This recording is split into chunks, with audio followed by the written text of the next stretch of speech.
You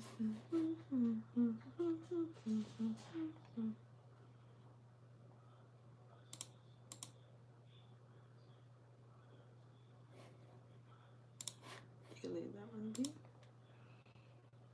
I cannot see with that light on. I have to go get it.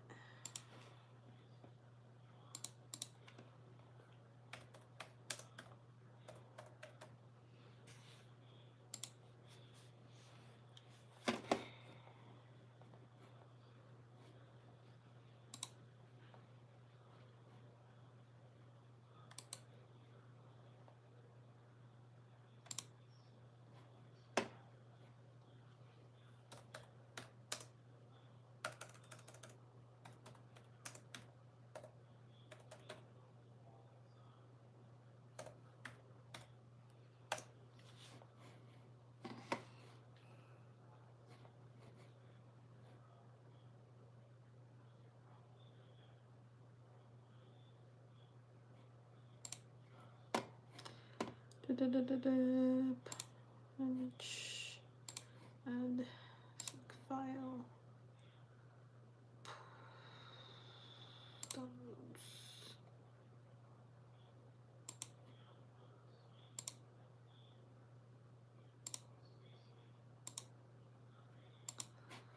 Has it not downloaded yet?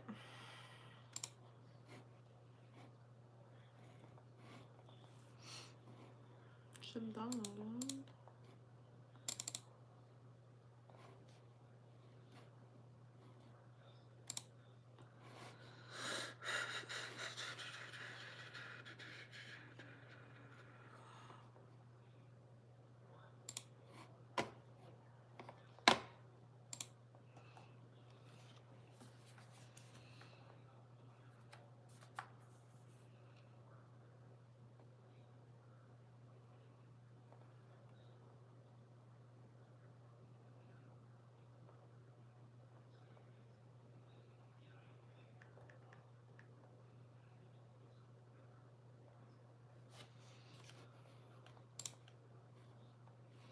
Oh my god.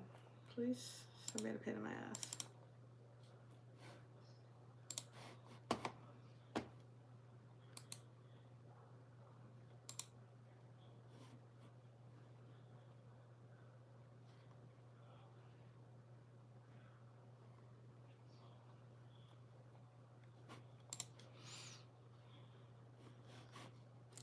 I'm gonna have to re-download one. Save images.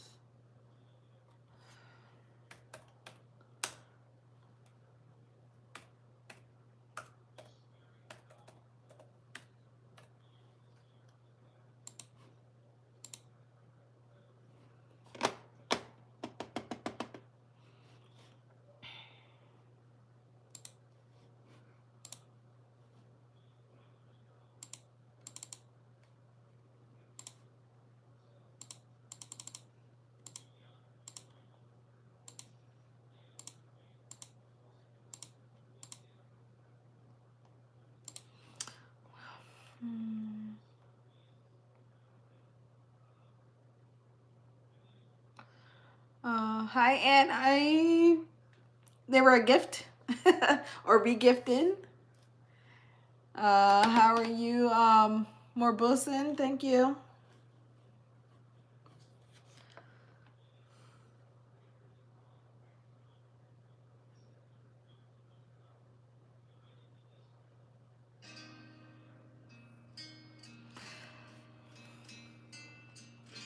How's everyone's day?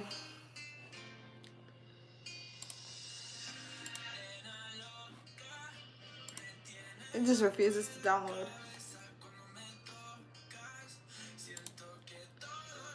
Alright, I'm having technical issues and this thing won't fix itself.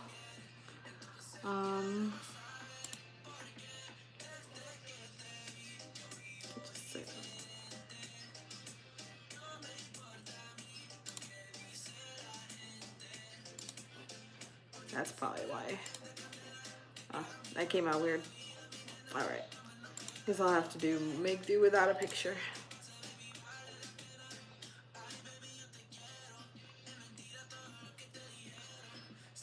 Thank you guys for the likes.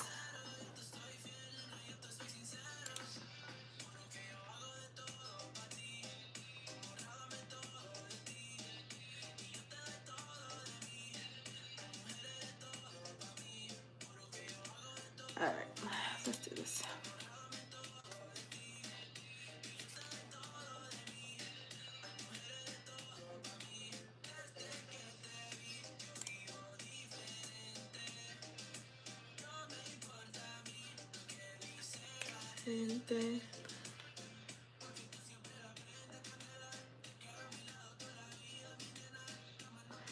Yeah, I really like these. These guys are pretty cool. Um, I'll look it up where I got them because somebody gave them to me, but I'll see where they got them from, and I'll let you guys know.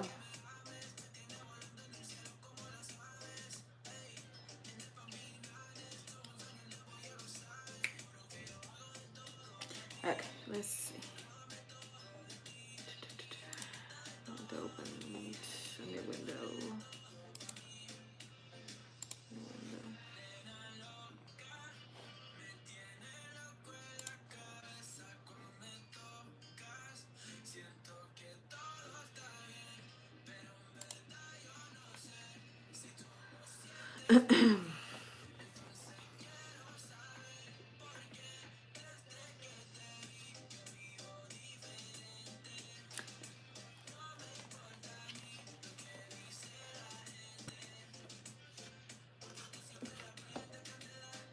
I love LED. That's why all my stuff is LED.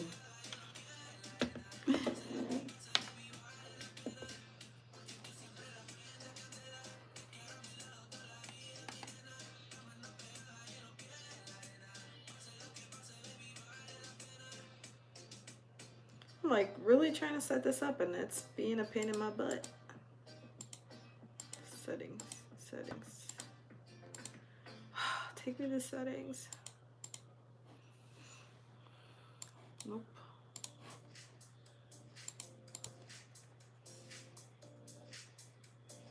What am I saying? I'm doing my TikTok live on my computer, and I'm trying to add something, and it's just being a pain in the butt.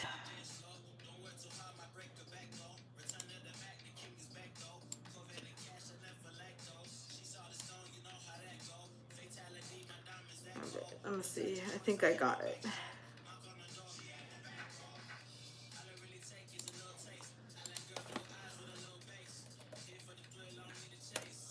I think I might have it, guys.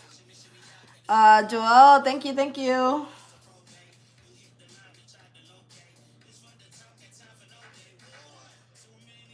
Alright.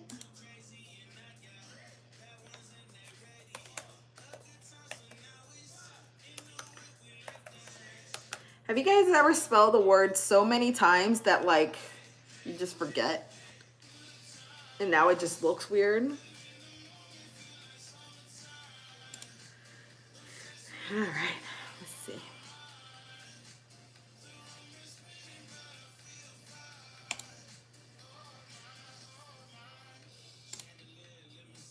Ooh, that scared me. That was super loud.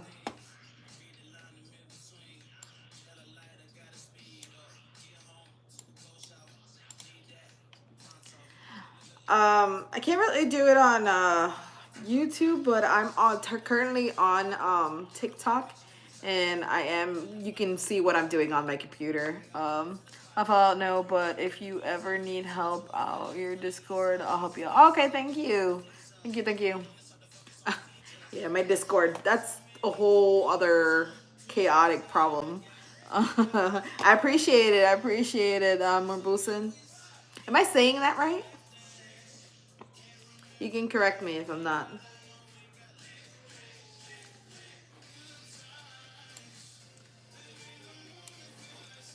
Alright, let's do this.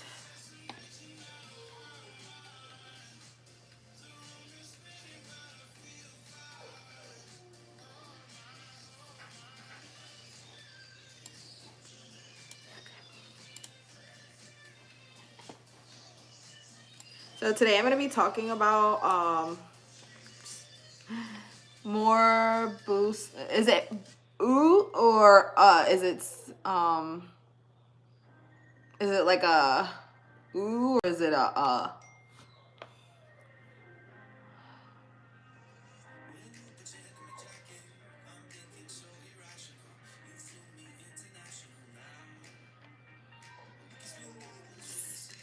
so more bussin' or more boosting. Okay, okay, cool. Well, welcome to my channel. Um,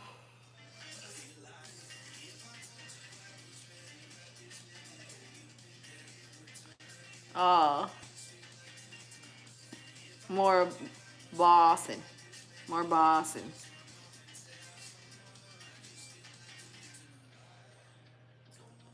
Old name, I need a change. This isn't even my main. Oh, okay. Okay. So, just bussin'. Okay. Like bussing. Yeah, yeah. I figured that later. Bussin'. More bussin'. Okay. How'd you come up with that name?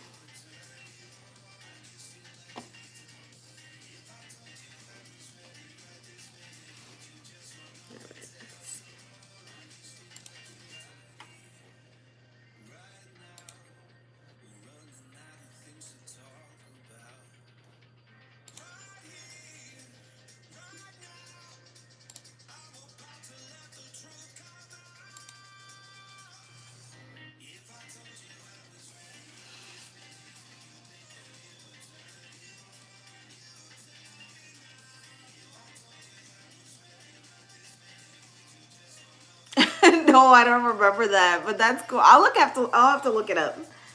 I'll have to look it up. Thank you for the likes. Appreciate you. He said I'm the ambassador's wife.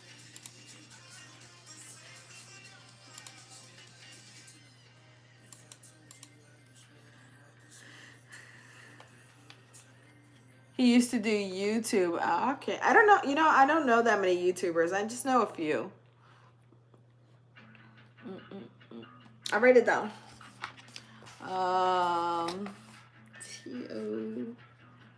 TOBUSSCUS. I love connecting with small live streams like this. Oh, thank you. I appreciate it. He used to do YouTube. What kind of YouTube did he do? Hey, Nightmare.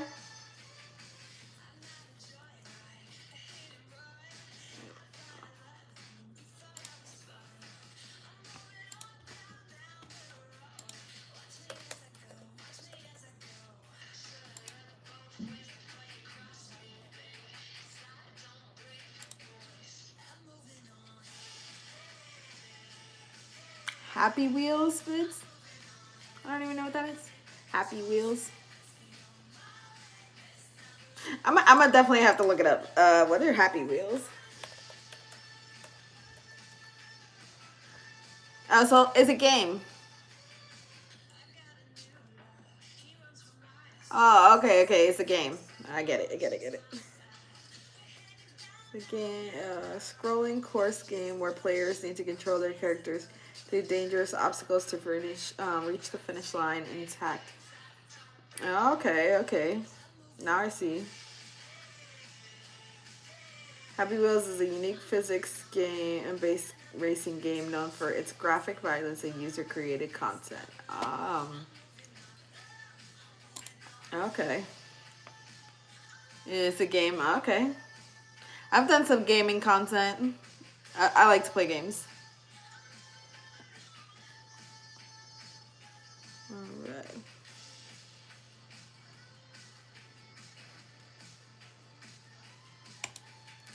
Okay.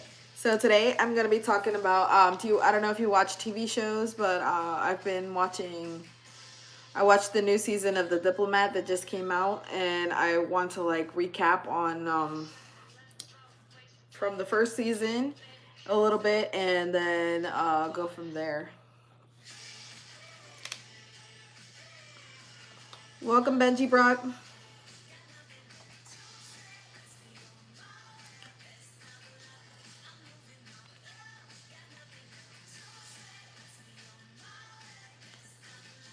Again, yeah, I am so it's abysmal. Okay, so I don't need to watch it then. I I saw that come up and I'm like, I don't know about that show. Is that how you say it, Edgin? He's like a serial killer or something, right?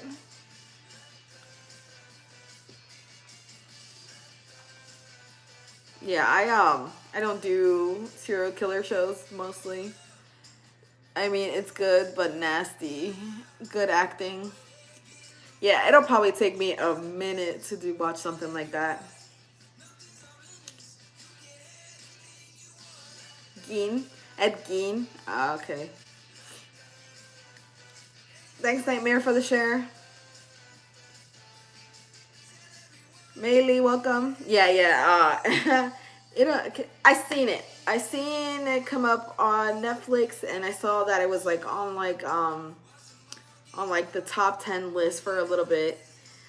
Colton, welcome. And I was like, I don't think I can do this. I don't think I can watch this. I'm not a like the Diplomat as thriller as I get. It's a political thriller, but I don't do like gross shows or shows. Hey, Lena, what's up? Or shows like that.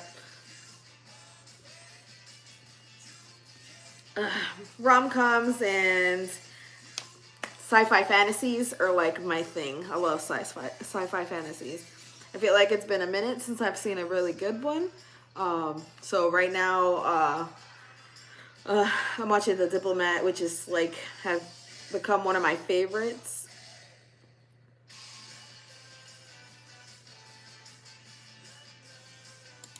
Yeah. Okay, so if you guys are following me from TikTok, I'm gonna play the Diplomat season 1 trailer. If you guys have not seen the show, please check it out. If not, I might throw in some spoilers just so you know. Hey Diana, welcome.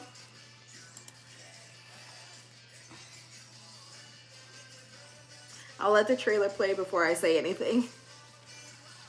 More bussin'. If you want to see what I'm looking at, I'm on TikTok. You can follow me, TV __ Liz.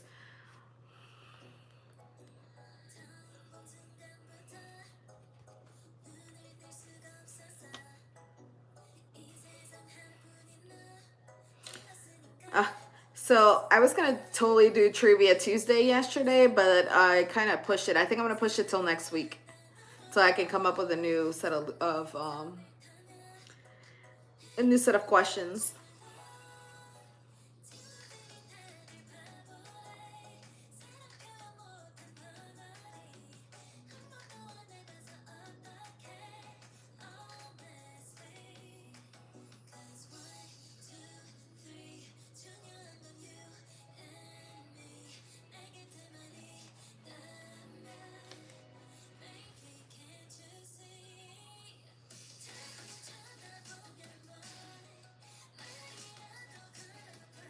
Spicy scenes.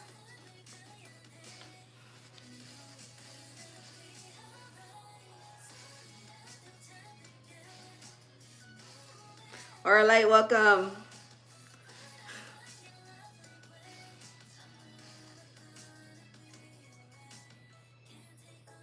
God, they have so much chemistry.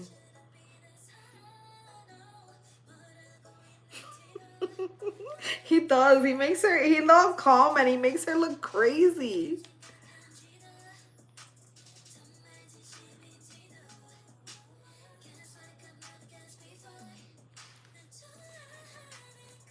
Okay, so I am rewatching season 1. I'm like, I want to say about 4 episodes in.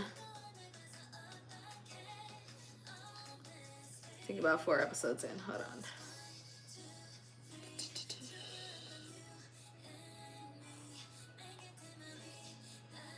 5. I'm on episode 5 of I'm on episode 5 of The Diplomat. How was your How are you? How was your first day? Oh, more bussing. Is that you? More buskus. Welcome, welcome, welcome. Okay, so I'm rewatching the whole show. I did watch season 3 already, and I had a lot of notes, so that's why I'm rewatching it, and I want to break it down like halfway through each season because there is a lot to unpack on these shows, which is pretty fun. Thank you for the likes. So, right.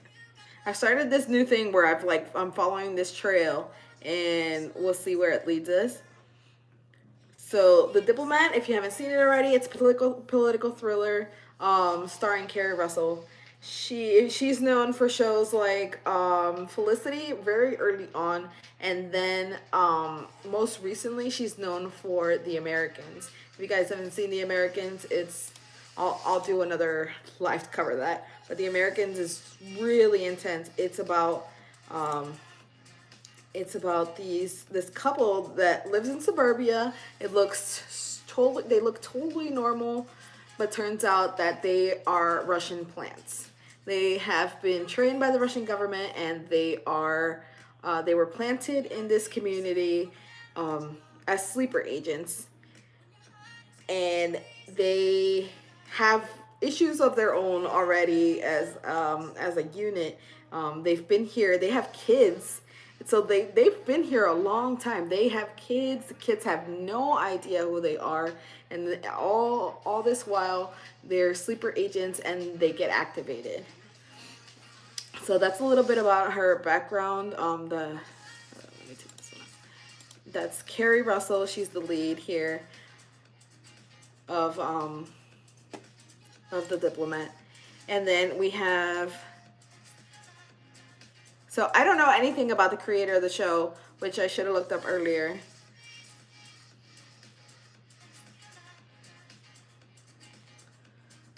Let's see. Deborah Kahn. Oh, I've heard her name before. That's why I've heard her name before, because she is the show executive producer for Homeland. Okay, so if you've seen Jesse Jr., welcome. So if you saw the video I posted like two seconds before I went live, I was talking about the hole that Madam Secretary and Homeland left in my heart, because now I don't have these, like, because I am big on, thank you, Jelly, from joining us. I love political shows that are female-led. Let me take that. Female-led, because I don't watch shows that are, like, male-dominated. It's not my thing. So Homeland and Madam Secretary are two of my favorite shows, and one, Homeland, I don't pay for the channel the streaming service that it's on, and Madam Secretary, as soon as, like, it was weird, as soon as Trump got elected, it was taken off Netflix. So in the new year, it was taken off Netflix. It was like my go-to comfort show, I'd say, especially when the world was looking like crap, because it's more idealistic than it is like realistic. Madam Secretary is like that stuff that you really want to happen and the leaders you want to have. So it's really idealistic.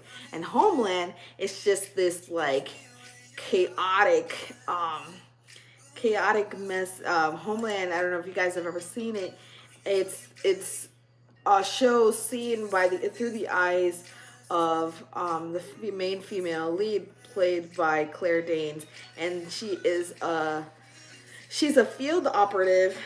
She's an agent. She's not a field operative. I think she's more in like intelligence, but she has bipolar disorder, and she keeps this a secret because she would no longer be able to do her job. Yeah, she like it. It's awesome. And she is so, like, her mind is straight chaos, but in that chaos there's like so much brilliance, and she's like, and that chaos, like that chaotic mind makes her kind of fearless in her and she's like a dog with a bone, fearless, and with this like straight conviction of that she's gonna save the world, and that she believes in everything that they are doing to stop other countries from destroying the United States and the way of life. And it just like the way that her mind works is just brilliant. And it makes you feel like you're drunk like half the time because she's going a mile a minute.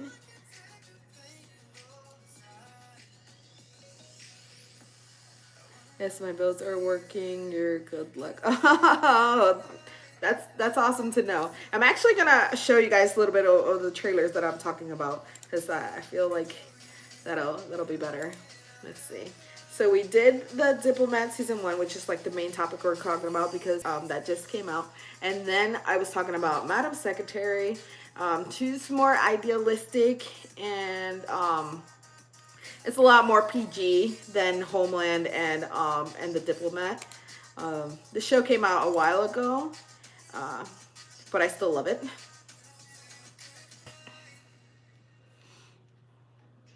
Yes, they are 3 female blondes. I don't know why they did that. They compare her to a lot to Hillary Clinton, but I don't know.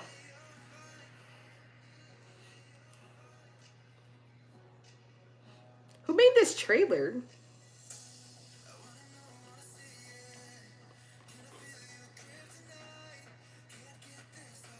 Okay, that was there was no information in that. So she used to work for the CIA, and she worked under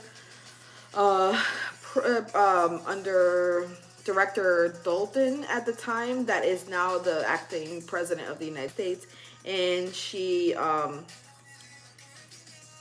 left the CIA because she didn't agree with what they were doing with torture and trying to torture information out of people, which she believed would be unreliable because people will say anything under duress. And she left it for ethical reasons, and she became a teacher, a professor at I forget the university where she was working at, but she became a professor there, and that's what she was doing for the last few years. When in present time, the vice president is involved in an accident, or so they thought was an accident, and he dies, and President Dalton, which used to be her director at the CIA, comes and taps her to become vice president. I mean, sorry, it's not vice president, it's the Secretary of State. And she really doesn't want to do it, but he gives her a whole speech at the beginning and about changing the world and being able to do it, and that she is an out of the box thinker. But as soon as she gets there, they don't want her out of the box thinking. They want her to fit in the box, which she shakes up a lot. And I say it's idealistic because a lot of the stuff that happens is what you would want in an ideal world to happen, but it doesn't really go that way. And then we got Homeland, which is a whole. You saw how cute and wholesome that show was. Homeland is a whole other world.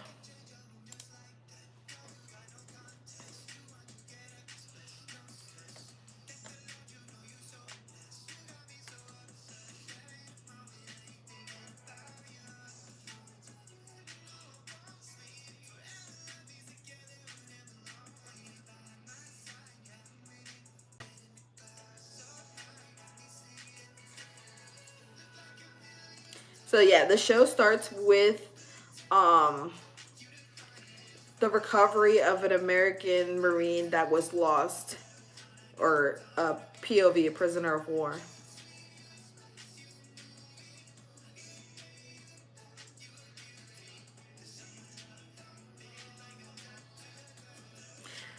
Finish it. It's crazy at the end. It's insane.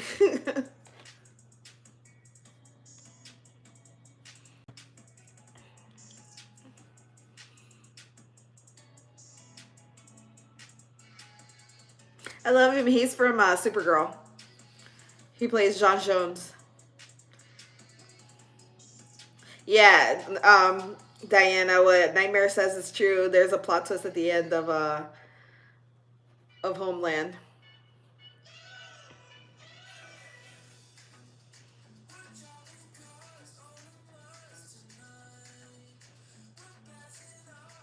So this isn't like a trailer, it's like a clip. It's more like a clip, I guess.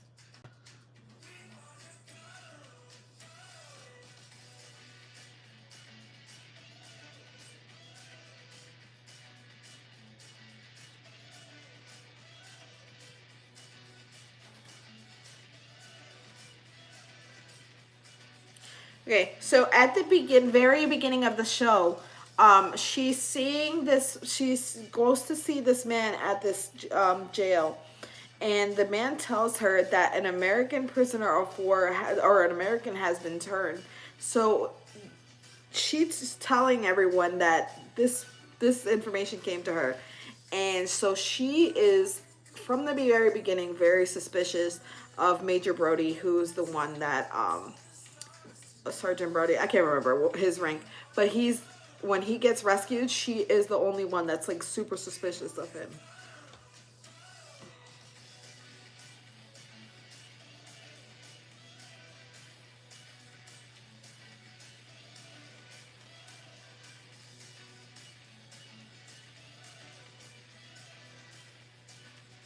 It actually it actually hurts me to see her this calm because she's so like out there all the time.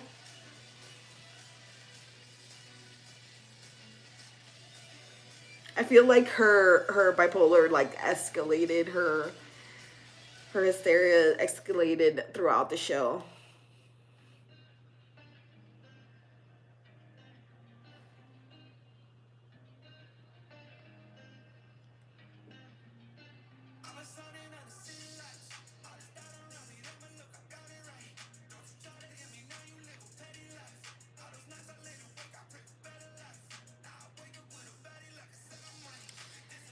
It did. I felt bad for her, but at the same time, she saw things no one else could. Yes, she definitely did. I think that it provided her brain provided a whole scope that they needed, but like they didn't listen to her until it was too late.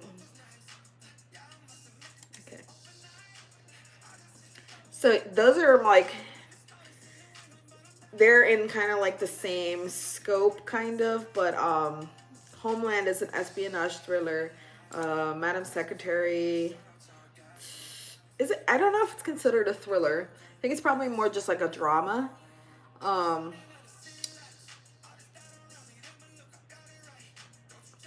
so yeah, I remember her name, Deborah Kahn. Um,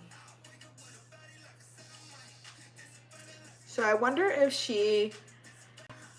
So I want to see her kind of her background because I want to see if she has um, like a background in political history or political science. Khan graduated from Barnard of Columbia and received a master's degree in acting from the Institute of Advanced Theater Training and Harvard University. So she went to Harvard, but it was mostly. Khan began her career writer and producer of The West Wing. So it's kind of like um, she's like really her career has led her through a lot of political dramas. So The West Wing is a political drama. The Diplomat is her newest thing. Homeland. Those are all political dramas. Says she was a writer for Grey's Anatomy. Um, Damn, from 2006 to 2013. That's pretty insane. It did. I feel bad. The Westing, yeah, I've heard of it too. I don't know if I want to watch that though. I think one of these days I'm gonna give it a chance because I believe it probably influenced a lot of political shows nowadays. But other than the Diplomat, Madam Secretary, and Homeland, I haven't really watched that many. Yeah, it's more serious. That's like kind of why I don't want to watch it.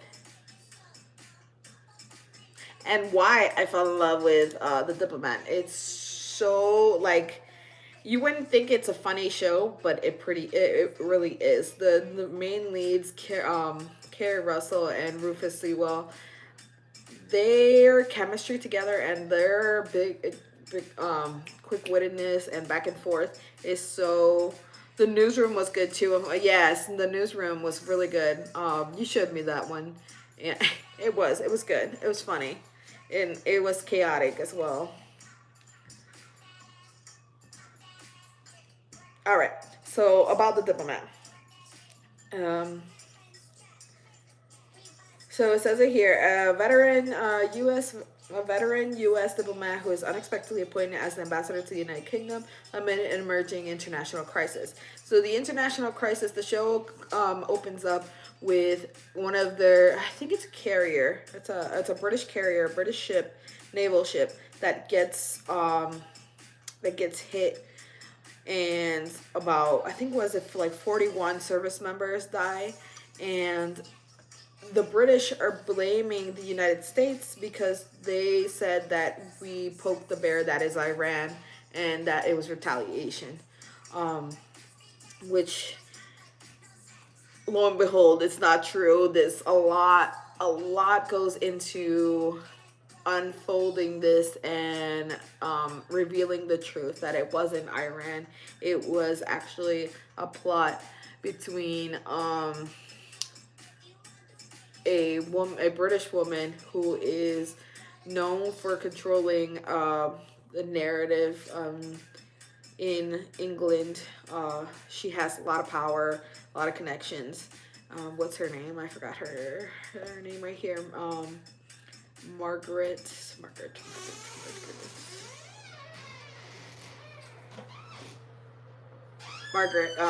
Margaret Reland. She's a former campaign manager of the British Conservative Party.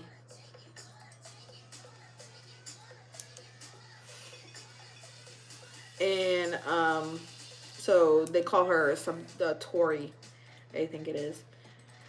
Tory something. I can't remember. But it was a plot between her and the vice president. It stems from a conversation that she had with the vice president of the United States. I am currently rewatching it because I don't know the specific reasons why they had to come to this decision, but that's why I'm rewatching season one so that I can specifically tell you why. I can tell you that they did it, and that the entire show is stemming from this one action. But I forgot why. I think it was because they were gonna back out of a strategic position in I think the Gulf, and I yeah, I have lights changing. My manager's over here changing the lights so that it could look better. Huh? You're being washed out. I was being washed out apparently.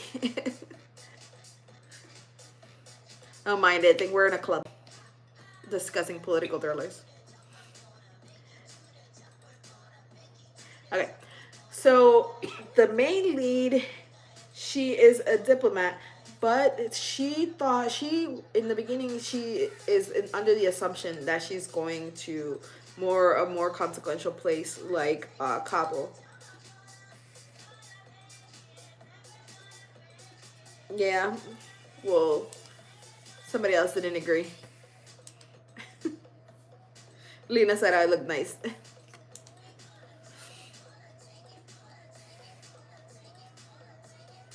All right. And so she begins the show thinking that she's going to Kabul and that she's going to make a difference there because that's what her strong suit is. That's what she's been doing since she's had a career in diplomacy. Turns out with the explosion of the carrier, she is immediately thrust into the role of the ambassador to England, and she really doesn't want to be there. She thinks that that's not her because being the ambassador to England or the United Kingdom is more like a dog and pony show where she's just like taking pictures, shaking hands, and that's not her. She wants to be in the thick of the action, but she is very unaware that there is a lot of action to be had. She is so stressed out in this season, in the first, especially in the first season, getting used to the whole diplomacy and the mess that is being the ambassador of the United Kingdom, especially during this time of turmoil. Um, but being washed out because of the background color in her shirt and face color. Okay. So we are currently in season three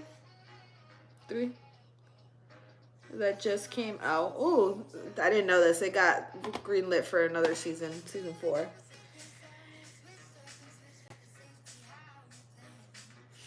I want to talk a little bit about what it entails to be a diplomat.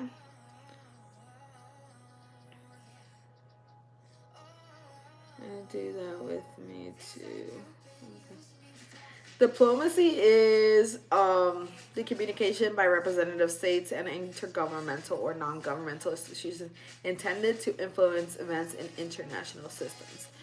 So it's the people that talk to each other in representation of each other's countries or non-countries, because you can have ambassadors like people have like brand ambassadors. And you think of a brand ambassador, it's that brand's ambassador's job to, one, bring awareness of the brand, two, be the face of the brand, and there's more points, but like three,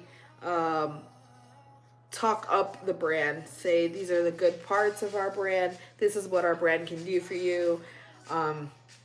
We can work together to make your life better and our life better, and we can work hand in hand to take care of what we need to take care of.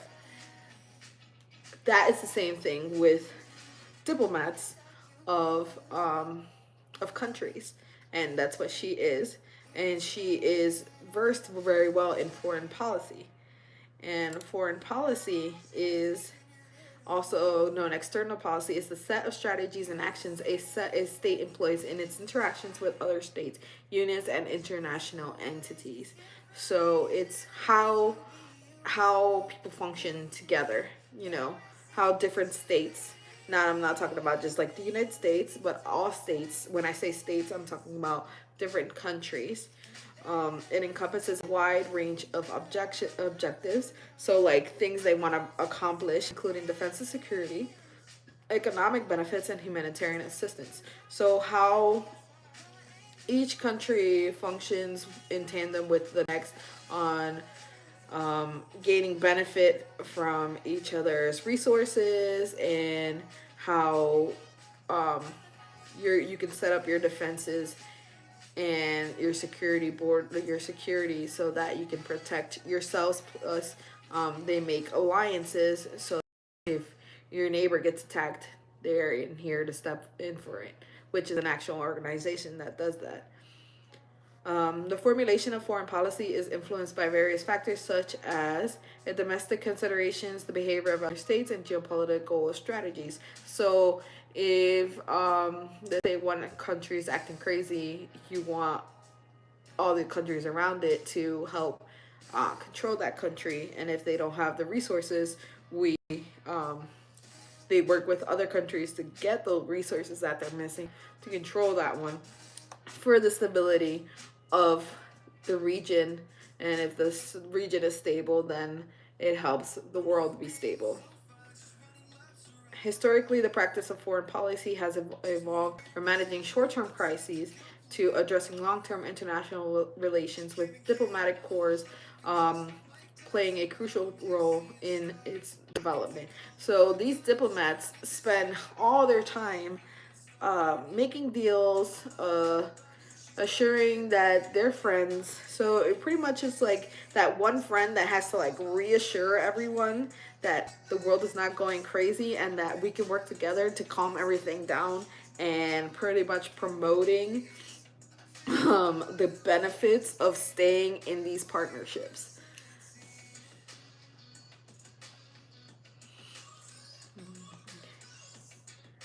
Uh, Diplomatic history deals with the history of international relations between states. This is a big thing I studied in college. Diplomatic history can be different from international relations, and the former can concern itself with foreign policy of one state, while the later deals with the relations between two or more states. Diplomatic histories tends to be more concerned with the history of diplomacy, but international relations concerns more with current events and creating a model intended to shed explanatory light on international politics. So when most diplomats, I'm not saying ambassadors, but most like diplomats have studied or have an extensive study of like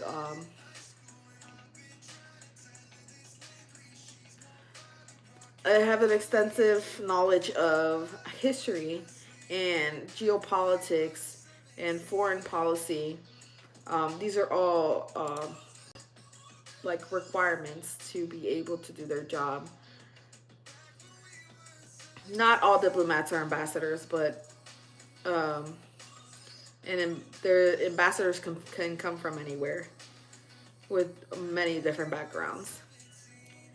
So diplomacy, foreign policy represents the broader goals and strategies that guide a state's interactions with the rest of the world. International treaties, agreements, alliances, and other manifestations of international relations are usually the result of diplomatic negotiations and processes. Diplomats may also help shape a state by advising government officials. So, if you when you see in the show, this is what she's doing. She has already so much knowledge of, because it's what she's been doing for the last 10 years. She probably studied a lot before that. She's been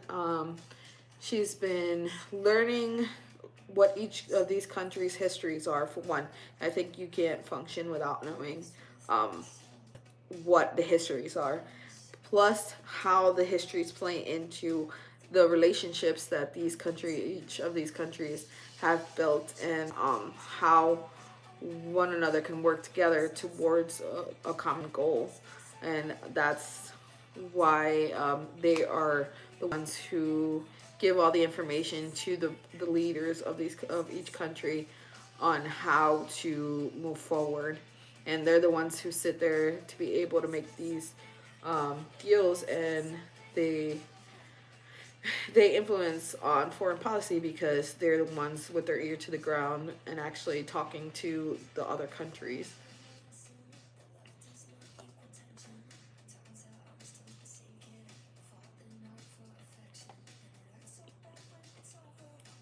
All right.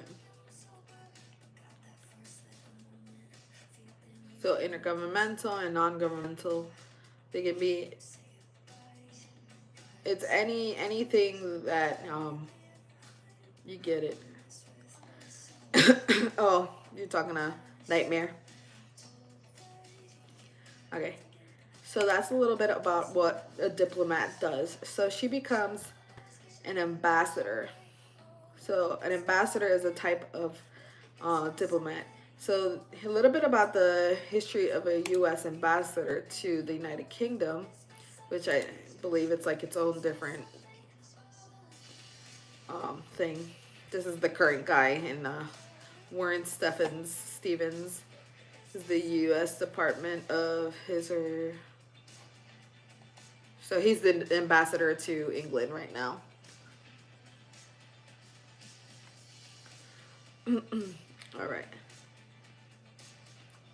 Ambassador of the United States. So it's yeah. So this is what in the show they're always calling her this Ambassador of the United States of America to the Court of St. James. So this is what the official title, the United States Ambassador to the United Kingdom. But in the show, they say this a lot: the Ambassador of the United States of America to the Court of St. James, and it's generally the Prime Minister of Great Britain, or the United Kingdom, as that calls her this. I was wondering why he kept saying this instead of this up here.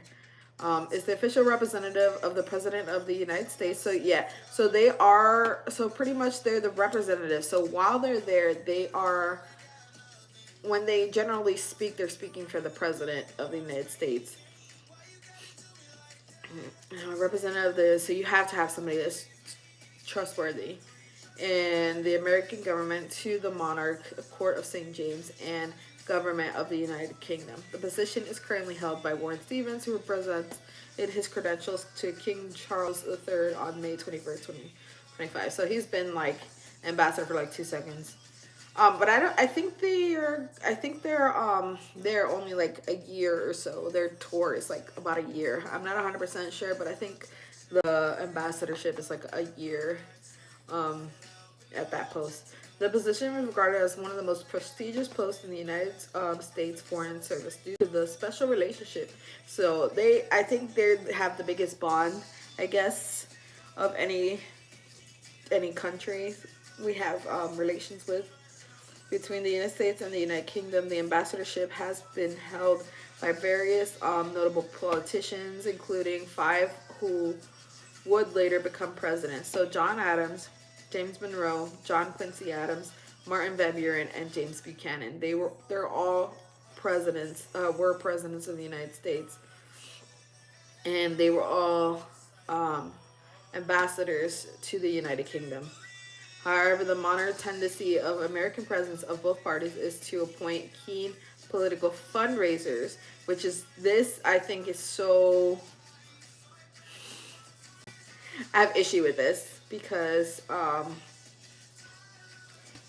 well, that's also a big point they bring up in the show, because the previous ambassador, the one that was ambassador before her, was somebody who was like a key fundraiser instead of somebody like her who was a career diplomat. From previous presidential elections, despite the importance and the prestige of the office, which I think is very degrading for the office, because why, instead of having somebody qualified, you have somebody who brings in a lot of money to their political campaigns. I don't think that's very wise. Ambassador and executive staff work at the American Embassy in 9 Elms, London. The official residence of the ambassador is Winfield House in Regent's Park. So they do say this is what is said in the show. They use Winfield Park Winfield House in Regent's Park. It's really a nice house in the show. But as you can see there, it kind of looks. It looks very similar. They did a really good job of making it look similar. Let me see if that's true, because in the show it said it had so yeah, it's true. The grounds are 12 acres, the second largest private garden in London after the Garden of Buckingham Palace. They do bring that in the show, so that has truth and merit to it. I always like to see if there's a lot of truth in what's being said in shows.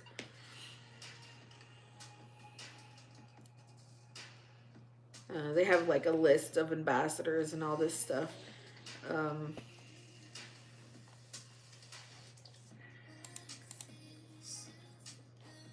Okay. So one of the biggest, one of her biggest helpers and doomers I don't know if I'm saying that right, is her husband, Rufus Sewell, who was also an ambassador, and he's known as a very known ambassador in the show, played by Rufus Frederick. His name is in the show it is Hal Weiler. So she's Catherine Kate. He calls her Katie when he's in trouble, so he's trying to get on her good side, which is a lot of the show. And then he's Hal Weiler. He's also, you can see, he's a former ambassador to Lebanon and Iraq, who struggles with his lack of a posting. So in the show, it starts out with him not being an ambassador anymore, or at least being appointed to be an ambassador, because he called the Secretary of State a war criminal. And so the president of the United States promised that he would never post him anywhere again. We have, okay, so she is Kate and he is Hal. And their, by the way, their chemistry is off the freaking charts. And I know Rufus so well. I think the first time I ever saw him was in A Knight's Tale. I don't know if you guys have ever seen that movie. I think that's my biggest impression of him.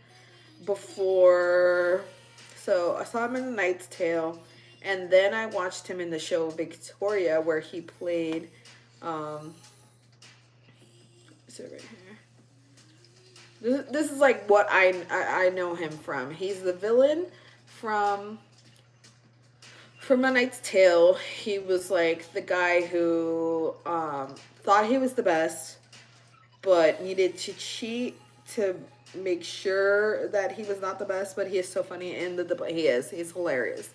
I love him. I did not know that he had that kind of range in him, but I have come to love him as an actor. Oh yeah, I remember. Oh, I did see this. Oh, this is so exciting, guys. So he's gonna be the new Mr. Bennett in Pride and Prejudice, the new series that's coming out. I'm freaking excited. So he's gonna play Mr. Bennett, and I've never seen a Mr. Bennett this like young before. You usually make him really really old. It's with good reason because yeah, you told me about that. I know. I remember.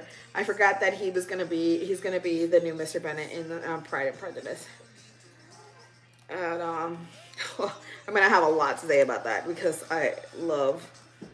You love the diversity in the show. Yeah, it has very good diversity. Is it the Diplomat or the Pride and Prejudice? Okay, so he's been in shows like The Sandman, which I've started watching but never finished. The Diplomat, of course, which is still ongoing. I don't know what Kaleidoscope, Pale Horse. I'm gonna have to look at both. But I was talking about Pride and Prejudice. Yeah, yeah. The new cast of Pride and Prejudice is. Let's see. Have I ever seen her? The Crown. She's the one that plays. She plays Diana, right? Yeah, she plays Diana. She came out in Deadpool and Wolverine as Professor X's sister. Yeah, Diana, Princess of Wales. So she's gonna be the new Elizabeth Bennet, and then we have Jack Lowden. He's gonna be Mr. Darcy. Do I know him? War and Peace, the Horses. Let's see.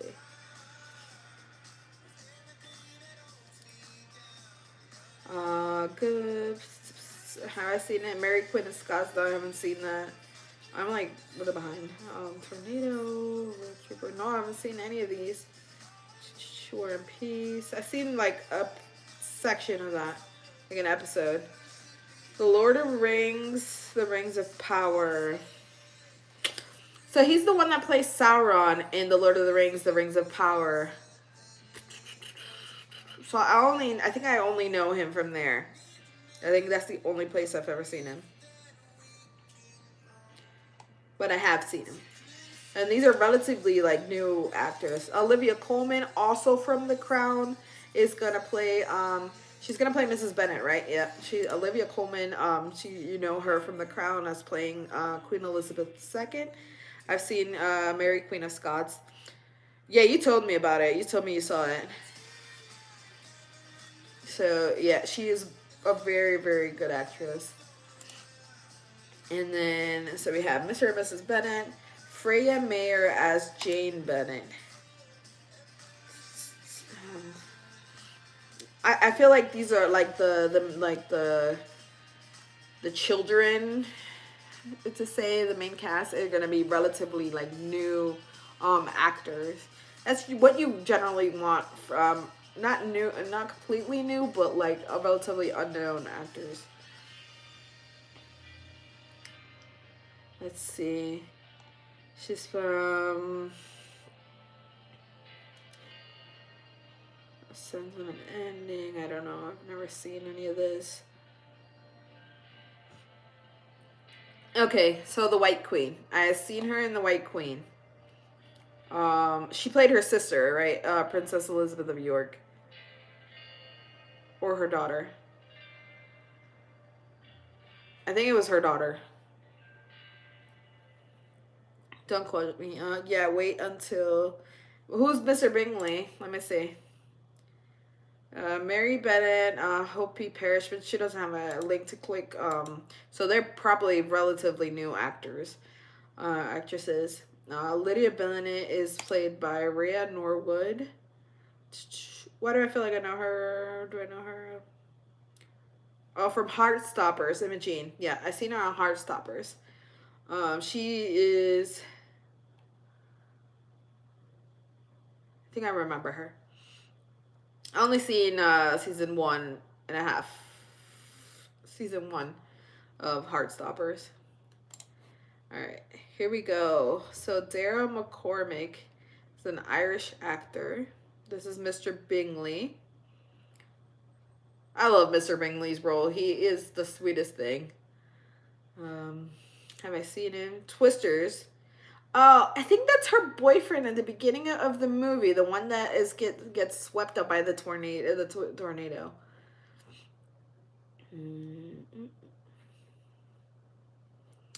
The Wheel of Time.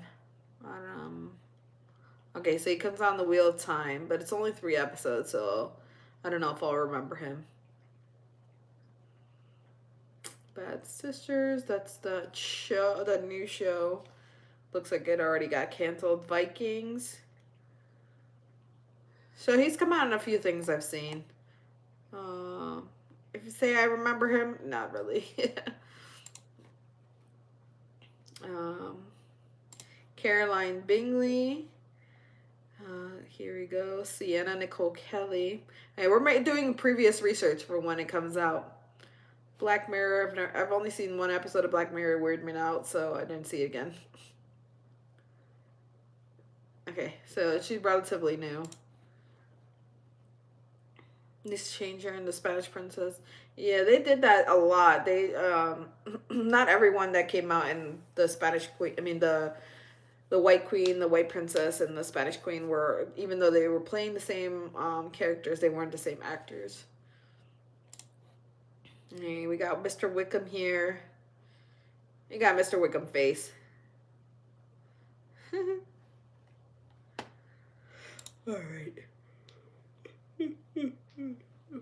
My coffee is wearing off. Okay, let's go back. I went a lot of ways. Yeah, I love the shows, but the best was the Spanish Princess out of the 3 series. You know, I've never watched that one. I watched pieces of it, but I never finished it. I only watched the White Queen and the White Princess all the way through.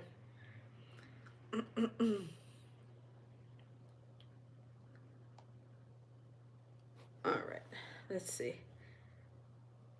So the main leads here, I will talk about their chemistry again and their wittiness but they are hiding the fact that they are getting a divorce. So they're getting divorced and they haven't told anyone. That is why Kate is sent to... She's suggested as the ambassador to England, because they're trying to test her out because they want to launch her as the new vice president. Why they need a new vice president, you ask, is because the current sitting vice president is... her husband are in some hot water because apparently her husband so this is the vice president, right here, Allison Janney. You guys know her. She's a prolific actress. She won an Oscar, right? Or an Emmy, I can't remember. Academy Award. Yeah, she won an Oscar. Um, and she's come out in a lot. So chances are you've seen her before. She is the vice president, and her husband here, played by Bradley Whitford, is said to have misplaced um, Morbuscus. Thank you for the follow. Um, he is accused of misplacing, what was it, like $6 million from the NIH, So in the beginning, it's thought that she is going to step down. It hasn't come out in the press yet, but she's going to step down, and Carrie Russell's character, Kate Weiler, the new ambassador to the UK, is on the short list to become the new vice president.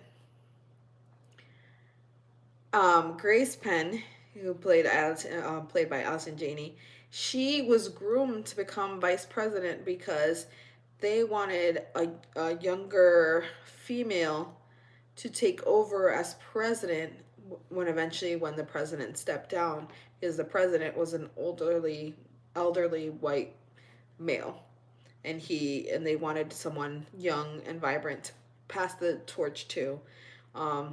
Plus, she was a female. That played a big role in it. That's why here comes female, young, known for her politics. Not for her politics, but for her ability to know diplomacy. Kate Weiler. That's why she is appointed to as a dry run for launching her as the new vice president of the United States. She has no freaking clue. They've been doing back deals without her. She has no idea. Her husband is the one that has been mentioning her name as a possibility of her becoming the ambassador to England to vice president of the United States. He knows it's not going to be him at this point, so he wants her to become vice president. And he has been he hasn't had to campaign too bad because she's pretty freaking smart. But she hates being on camera. She hates doing the dog and pony show. She hates all of that. She thinks it's unnecessary, and it's just not her. That's why she hates when she gets posted to England. Oh, excuse me. And her husband is like a force to be reckoned with. They don't want to really campaign her. They want to ride her on her career. Yes, they don't want her. That's the whole reason, because she wouldn't have to campaign. She would just be taking over for vice president. She's just going to be tapped to be vice president. She doesn't have to campaign. Kind of similar to Madam Secretary, who didn't have to campaign, or I don't know. Do Secretary of States campaign? I'm gonna have to look that up. Or they get appointed. But she didn't. She's not a career politician, and that is what Kate is. She's not a career politician, so she wouldn't have to campaign to become vice president. And that's what they were banking on, that she wouldn't have to, and they could just ride on her career. I don't think they have to campaign. They are appointed by the president. Yeah, I take that back. They are appointed by the president. But most of them want to be career politicians. They see this as a stepping stone to something bigger, which you've seen that many Secretary of States have launched their bid for president and vice presidents. It's very known.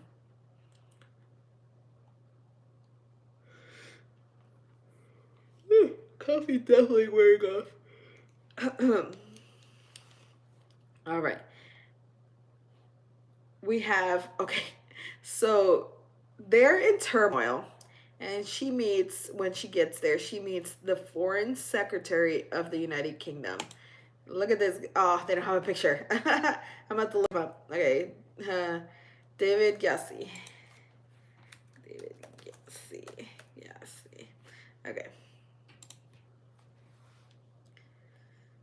changes. So this guy, she meets this guy when she gets there. He is smooth talking, and they have so much, their chemistry pretty much explodes when they meet each other. And he he meets her and is like, I think, intrigued by the way that she's like, she doesn't hold back. Yeah, it is hot, it's hot. She doesn't hold back in what she says. He is She's not those type of person who like measures what she's saying because she wants people to like her, and she's not a yes person. Yeah. um he is very smart and very smooth talking. He's a sharp dresser. um he is who should be the prime minister, but he's not. And the prime minister is a fool in my a fool and not a fool in my book. We meet Ali on. She is you guys may know her from Agatha All Along. That's like where I know her the most. I did watch a season or two of Raising Dion, but I haven't finished it.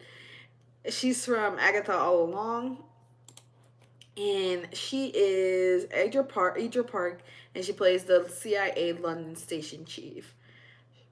She's very, very strong, very a powerful woman, um, and she distrusts Kate from the jump, only because Kate is one of those people who thinks that she's like knows way more than most people, and she likes to take control of the situation.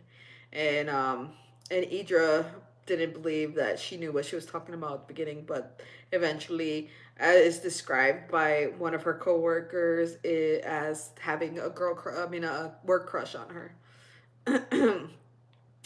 And the prime minister is played by Rory Kinnear, right here. My least favorite character in the show, this guy. But it's not because of the actor, it's because of how he's written.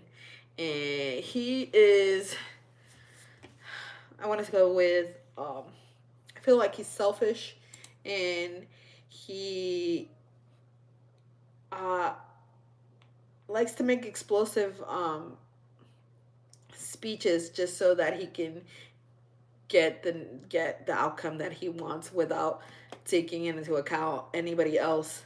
So he's really, really selfish. Ado Asando, her, so Kate, the new ambassador. He plays her, what did I say, like secretary? He's like a secretary. Deputy Chief of Mission, that's what it's called. Deputy Chief of Mission. And he is, yeah, he totally backs the president into a corner in season 1. He does. He does. He's the deputy chief of station, which, what a deputy chief of station or deputy head of mission is, the number 2 diplomat assigned to the embassy or other diplomatic missions. The deputy chief of mission is usually considered the second in command to the head of mission, usually an ambassador. That's what he wants to become.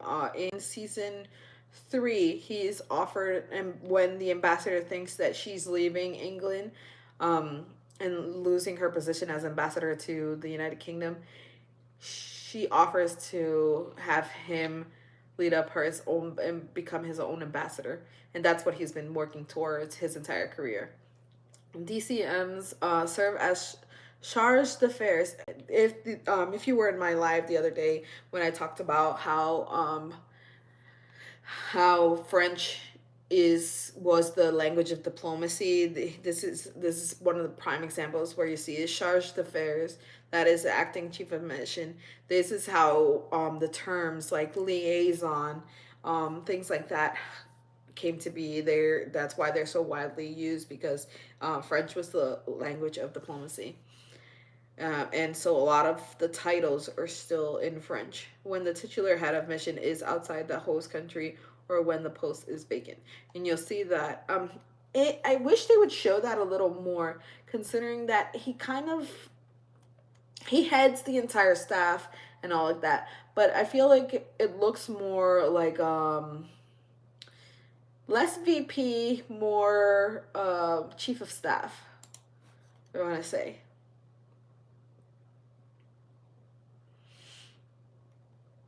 So that's the main cast. Uh, and there are a whole lot of other people in the cast, and that make the show what it is. And there are new. Each season has brought in new characters. So I'm just talking about the first half of the show of the season of season one, because I think I'm gonna make the next few lives about this show because there's a lot to unpack here, and I wanted to like show everyone the the actors that play them plus the characters that character names. It's very important because each character is set up in a way that balances and plays off each other. um you would think that all shows are like that, but it's not. And they all work in tandem to make the show pretty awesome. My biggest, I think, I want to pick a favorite character, but I don't know, because the main characters are just straight freaking chaos, and I live for it. I live for their chaos. Generally, I don't like characters who get in their own way because that's who I am, and so I don't want to see that out there. It's hard to watch, and those and them, they get in their own way but get themselves out of it in a way that it plays on the screen so well. So here we have, he was the ambassador to Lebanon. A lot of people, I feel like he's a little older than her, and they show that in season 3 how they met, and where they decided to get married and all that stuff. So we don't see that until season 3. We just are seeing the fallout of their 10-year long relationship, and how, as she says it, that the relationship is killing her, um, as she's beating him up. It's very funny. I don't condone violence. It's just the way that it was set up. It was, you couldn't help but laugh at it. It was just like her sheer frustration, and she had no other way because words were not working. Um, so this is the list of ambassadors to the United States and other heads of mission to Lebanon. So this is, who's the current? Current is uh, Mitchell or Michael, Issa, and Keith Hannigan. So they do like charge d'affaires. I'm guessing because they didn't have an actual one, charge d'affaires, which is the second in command. We just found that out. Yeah, they don't have that much information on here.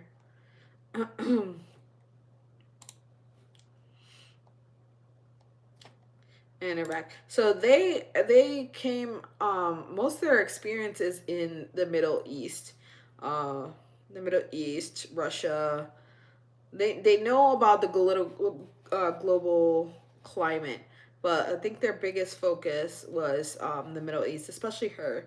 Um so he was the diplomat to Iraq as well, which it's like a crazy posting. And he is one of those people that are fast talking and can make you agree to anything before you even freaking realize it, which is why I think she has a hard time leaving him. And he knows this, and he knows that all he has to do is like wait a little until she can kind of like caves, because I think they do love each other, even though that they have a hard time separating. And she takes him back every time. um and we see this not just in season 1, season 2, and season 3, and we'll see for season 4, because how they left season 3 between them is insane. We'll get to there once I rewatch season 3, but how they left it was pretty crazy, because they're not actually physically fighting it at the end, but she just realized that he did something that probably is going to blow up in their face in the next season. So season 4 was already greenlit before season 3 even came out. So they have like a lot of high hopes for the show, which is awesome because I live for it. All right. So what is a foreign secretary? The Secretary of State for Foreign, Commonwealth, and Development Affairs, also known as the Foreign Secretary, is a Secretary of State in the government of the United Kingdom with responsibility for foreign, Commonwealth, and development office. The role is one of the most senior ministers in the UK government and is a great office of state. The incumbent is a member of the Cabinet of the United Kingdom and National Security Council and reports directly to the Prime Minister. So I want to say that the Foreign Secretary is kind of like the Secretary of State of the United States, um, because they deal a lot with the foreign policy. So here you have the current Secretary of State of Foreign, Commonwealth, and Development Affairs from England, Yvette Cooper. That's pretty cool. She's female. I don't know any of your policies, so I can't say she's a cool 100% yet because I don't know what she stands for. All right, and then we have the London Chief of Station. Um, Idra Park is the London Chief of Station. She is the CIA. In the CIA, she works with MI6 and MI5 from the United Kingdom. Station chief is a government official who is the head of a team, post, or function, usually in a foreign country. Historically, it is commonly referred to the head of defensible structures such as ambassadors' residence or colonial posts. In Germany, a station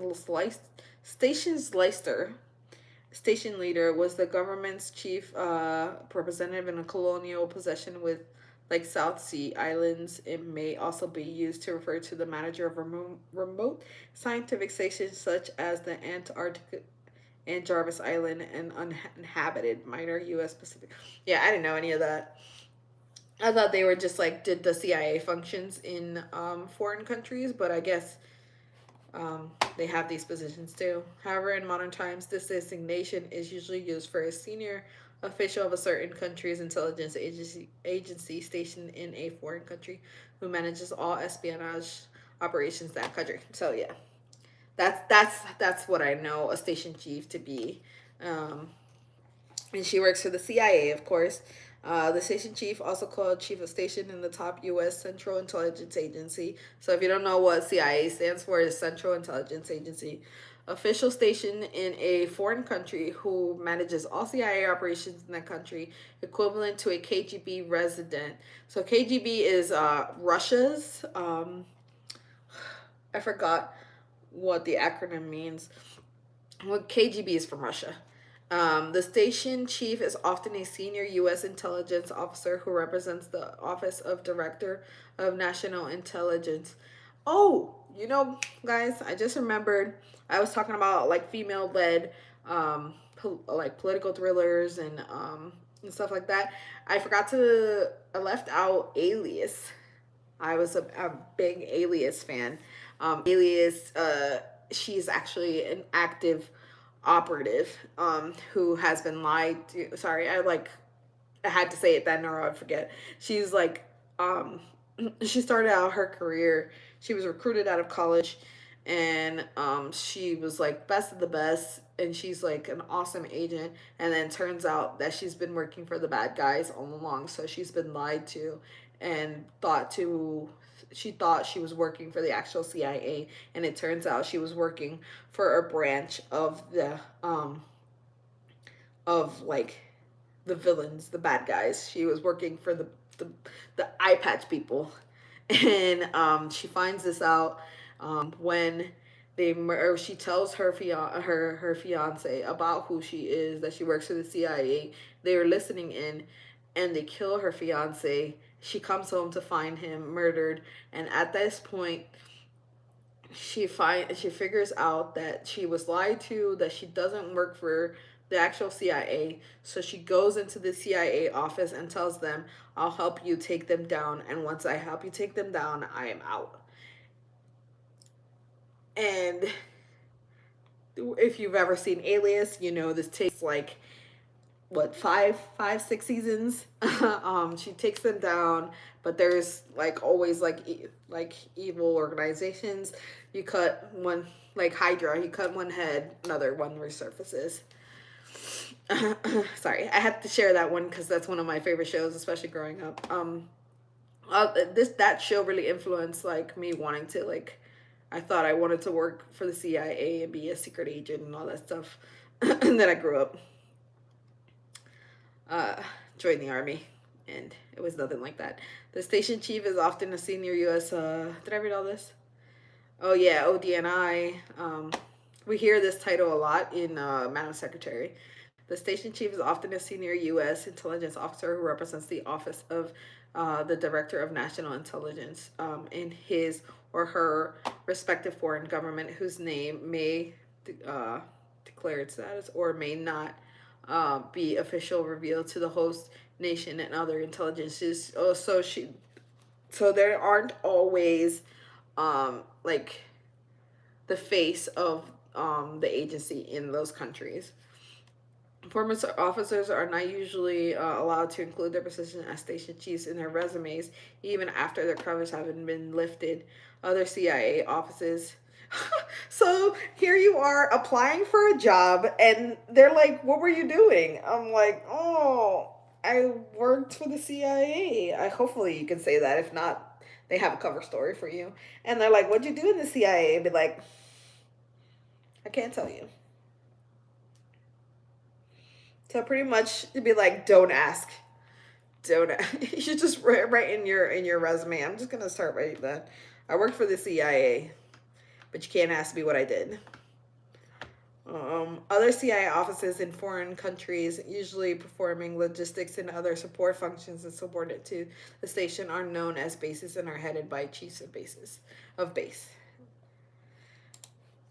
So she is, if you're the station chief, you know that she's already climbed pretty high in the CIA, and you could tell that by her strong personality in the show. Um, Alion does a really good job of commanding respect, but you can start to see like that she kind of feels like insecure in some aspects that she does, and when she figures out that she doesn't know everything she thinks she knows, um, it's pretty interesting when she meets uh, Carrie Russell's Kate. Prime Minister, a whole other character. He's on some other ish. He always tries to force like the U.S. to back him up, and in his like pursuit in the beginning, in the first season, the first half of the first season, he is consistently blaming Iran for the attack on the carrier, on their ship.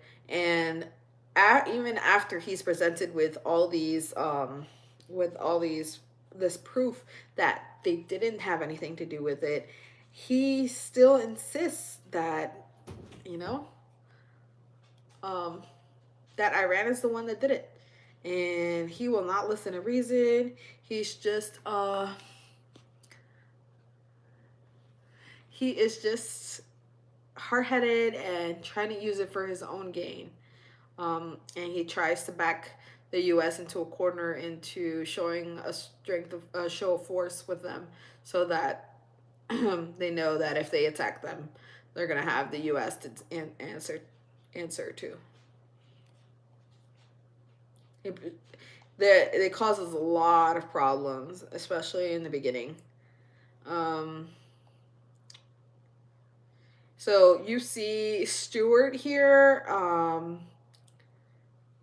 He is putting out a lot of fires and getting to know the ambassador and the ambassador's husband, and figuring out how he can manage the both of them with what he has to already do. So his job is super freaking hard. They do not make it easy on him. But he handled it so well. Allison Janney, she still has not. She's been talked about. She does not come out until season 2. So I think they decided to go with a different way with her character or something. But she doesn't even come out until season 2. She's talked about. They talk about how she's gonna step down, about her husband, but she doesn't even come out in the first season. And then you have her husband here, played by Bradley Whitford, does not come out until season 3, actually. And then you have um, Meg Royland, who is responsible um, for the aircraft carrier, the carrier that gets blown up. Miguel Sandoval, he plays Miguel Gannon. He is the U.S. Secretary of State. He freaking absolutely hates the couple, the main couple. He's the one that her husband called a war criminal, and he absolutely freaking hates his guts. Can't stand him, and so he's not easily convinced of whatever proof they try to show him. So he takes a lot of convincing. Um, Nana Mensa, she plays Billy. She's the White House Chief of Staff. So she is from season 1. She is the one that has Kate on the short list. She is um goes not hand in hand, but she is in talks with Hal Weiler to vet her as as the future vice president of the United States. And she goes to Stewart here and asks him to kind of like polish her, to one, to suss her out, and then two, to polish her up to become, to be able to be ready to take on um, the vice presidency. She's a very interesting character. Very in season 3 we found out she was more idealistic at the when she first started out, like most people, and she has hardened over time. I mean, with the hustle and bustle of being someone in Washington, I think you have to become like a really strong person to be able to survive there. And she's the White House Chief of Staff, so she's done it. Michael McKean plays the president, William Tressel Bill Rayburn. He's in season 1 and 2. Spoiler alert, cover your ears and if you don't want to hear this, but he dies at the end of season 2, which sparks a massive constitutional crisis once season 3 starts. He dies at the end of season 2. He's an elderly president who they're just trying to make it through the end of his term, pretty much. Tania Miller, Cecilia Dennison, she plays the foreign secretary's sister. We haven't seen her at the beginning, so around episode 5 we still haven't seen her yet, so we'll get to see her later. Adrienne Warren, she's a CIA officer, alias Georgia. Okay, she plays Nora. She's a chief of staff to the vice president. She doesn't come out till season 2, so we have not seen her yet. Alicia Rayner, Special Agent Ivy Griffin, head of Penn's Secret Service. So you will see her in season 2 and season 3. She is the head of Secret Service for the vice president. Aiden Turner. So I didn't recognize him, but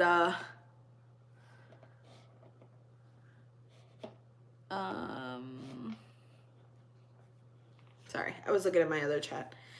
He plays a new love interest in season 3, so we haven't gotten to see him yet. And I couldn't recognize the actor, but he is the actor from the show. What's it called? Paul Dark. And I couldn't recognize him because that show is based. When's Paul Dark based in? What year? I want to say 1800s, but I could be wrong. Paul Dark. right here. Set between 1781 and 1801. Okay, so I didn't recognize him because he was in a period drama before. These are the only two places that I think I've seen him at. And he will be a new love interest to Kate. There's a whole lot that happened between her, the foreign secretary, and her husband to be able to have this guy as her interest. But he looks like a plain guy in the beginning, but turns out he's an actual spy. He's not spying on her. He works for MI6 or MI5, something like that. And then we have a bunch of. We'll go through the supporting cast later on. We do see her. She's already on the show. She is like. She is the U.S. Embassy assistant. She gets yelled at a lot. It's not her fault. It's she's just always caught in the crosshairs, and we do so the manager of the Winfield house is kind of like, I don't know if she's like judgy, but you know, she's got that smug British thing about her, but she's really helpful and she's really prideful of her job as the head of the house at Winfield. And then you have like the Winfield staff and the staff at MI6, and then you got the staff at so there's a lot of staff, a lot of supporting characters. All right, and let's see. I think I've covered everything I wanted to cover from the 5 episodes of season 1 that I wanted to talk about. We got, she was duped and was sent to be the ambassador of England. She was up for the VP ship. Her marriage is in turmoil. Her husband is a force to be reckoned with. Nobody believes her when she first tells them that because they're always charmed by him, but then they find out who he actually is, and then they're like, oh, we get it. And there's a lot of people, there's like half the people who hate him, half the people who love him.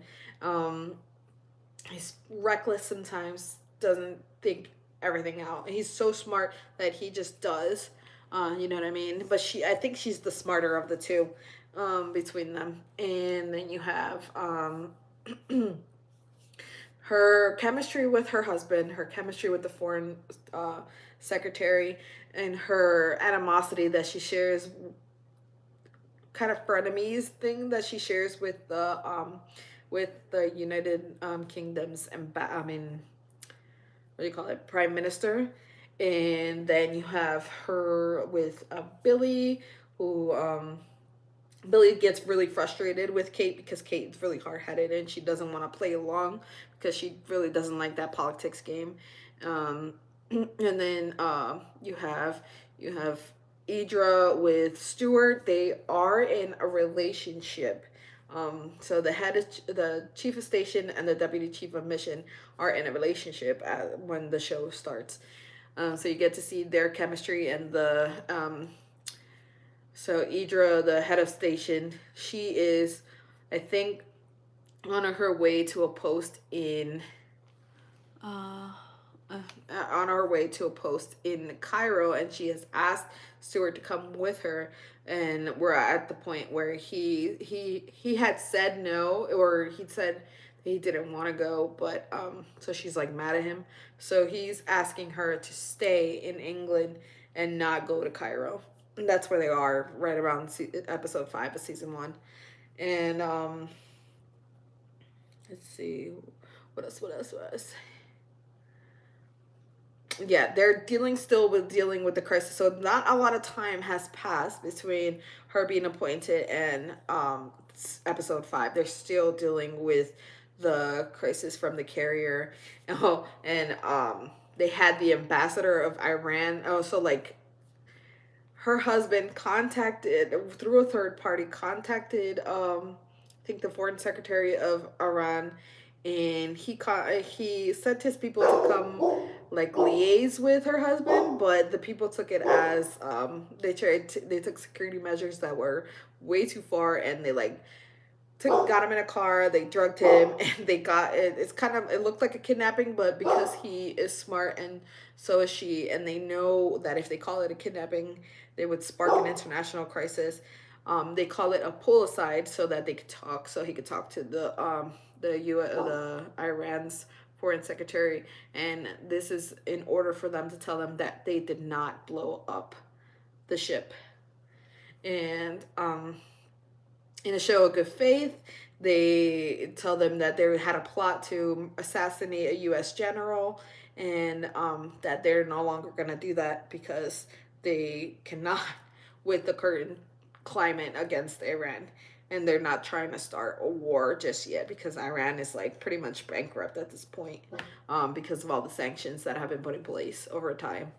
Um, so the foreign secretary calls in um, she calls in the ambassador of Iran, and the ambassador, the main character, she comes in secretly to have this conversation so that they can find out and get to the root of who did this. They find out it's a Russian name, but because Iran is an ally of Russia, they don't want to alienate them, so they so he can't actively tell them who it is. So he writes it down, and then this dude has a freaking heart attack in the middle of the office, and she has to like run out. And now there's speculation that the foreign secretary poisoned him, which is crazy. And so, nobody can know that she was there while they were talking. Right now, that's where we are at in episode 5 of season 1 of the Diplomat. Okay, I thought I was going to talk a little longer, but I think I'm going to just cut it there because I want to watch the rest of the rest of the first season, and then come back where we get left at, because usually at the end of each season we get left at a cliffhanger, and the cliffhangers are pretty awesome. So once I finish, probably by tomorrow, I'll have finished season 1, and then we can discuss a little further on the show. All right, I will see you guys. I think I'm gonna do a live later, discussing a little more. I don't know about the show, but probably a little, maybe a little game, a little trivia, and then we'll go from there. All right. I hope you guys have a good rest of your day. If you don't come back, don't forget to like, follow, and subscribe, and have a good day. Bye, guys.